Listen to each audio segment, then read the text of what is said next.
Hey Steve, good to see you today. Yeah. Thank you. So we've actually been friends with Steve for a few years now, and he's one of our original GemLightbox customers.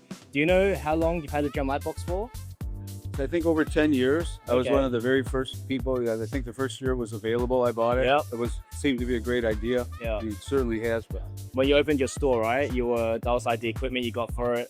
Yes. Yeah. Okay. And you also upgraded as well since then also. Upgraded from Yeah. the first to the second and to the third. I'm on the GemCam Yeah. And the GemCam Pro. Awesome. And how do you think it's affected your business in the last 10 years? Has it, I'll let you maybe, tell us more about that. Well, sure. It's affected it in regards to, I have fantastic images, just unbeatable images. Okay, that's good to hear. Has it made things more efficient in stores for you, saved you more time, or helped you make more sales as well? Oh, yeah, I believe so. Okay. Definitely. Okay, that's really good to hear. And what would you say is your favorite feature about GemLightbox? Well, I like the ability to change from the white background to the black.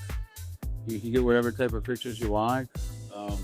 Just the great clarity of it. You keep evolving, and I just stay current with all the new innovations. But yeah. Yeah, awesome. And what's one thing that you would tell potential, people, jewelers who are thinking about a GemLightbox? Well, what would you tell them about the machine? Say, if you're on the fence, jump off the fence and just get it, because it is so wonderful. Thank you so much. I appreciate it. Thank you, Steve. You bet. Always good to see you. Okay. Thank you.